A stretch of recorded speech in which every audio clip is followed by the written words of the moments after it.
To celebrate the work of the pollinators, who are a crucial part of our food chain, of course, Michelle Castillo is on the scene at a bee colony in my hometown of Queens. Good morning, Michelle.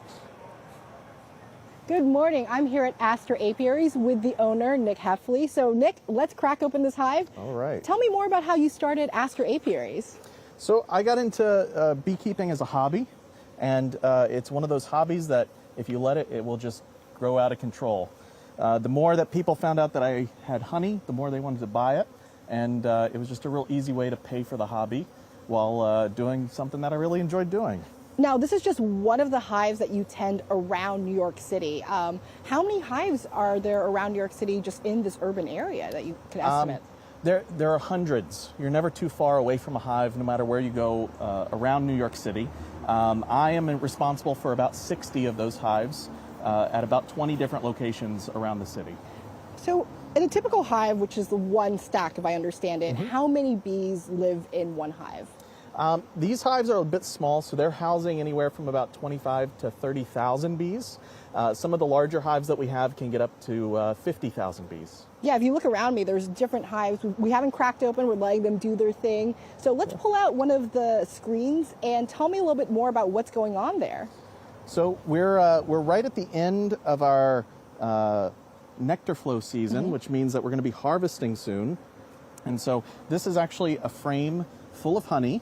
These bees are busy turning nectar, ripening it into honey, and then capping it, which is this beautiful flat part at the top there. And what we will eventually do is come in, we will harvest these frames, cut open the combs, and extract all that honey and bottle it for our customers. And how often do bees make honey, get a full frame, I guess? Here in the city, we only have really one major nectar flow, so we're doing this once a year. But if you're lucky to be in a more suburban or rural area, you might get a few nectar flows a year, so you might be doing it 3 or 4 times a year. Now, I'm not getting stung right now, and I have to admit, I'm a little scared of bees, so this was a fun assignment. But tell me more about why I'm not being stung. I think a lot of people fear that when they see a bee, they're automatically going to get stung. Sure. So honeybees and bees in general really have no interest in people. They're vegetarians, they eat pollen and nectar, so we don't have any of that stuff that they want. Typically, when I'm getting stung, if I am ever getting stung in the hive, it's because of something that I've done. I've bumped a frame or I've made a bee feel threatened, and then they sting me. But generally, you can just stand there, and as long as you're not swatting at them or kind of moving erratically, they will absolutely just fly right around you. Yeah, we didn't even smoke these bees. We just opened their home and started pulling out frames. Exactly. So, but if you are scared of bees, what are some tips to kind of keep them from giving you that little sting? Sure. So especially if you're not wearing a full setup, you can totally just stand still. If you have a bee buzzing around you, they may have just mistaken you for a flower. They will eventually move on when they realize that you don't have anything for them.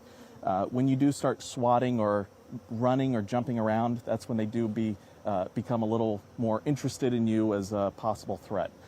The other thing is if you are wearing some baggier clothes, if they do happen to try to sting your clothes, it won't get through to your skin. And typically if you wear lighter colors, you won't have, they won't be as attracted to you as if you're wearing darker, browns or blacks.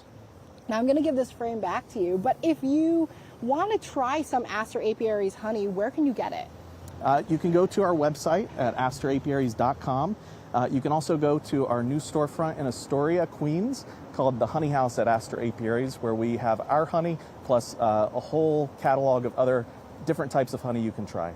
Well, coming up next, we're going to try some of this amazing honey fresh from the hive, fresh from the frame, I should say, and we're going to learn all about some cocktails you can make with this with this honey, because it's all about being the bee's knees.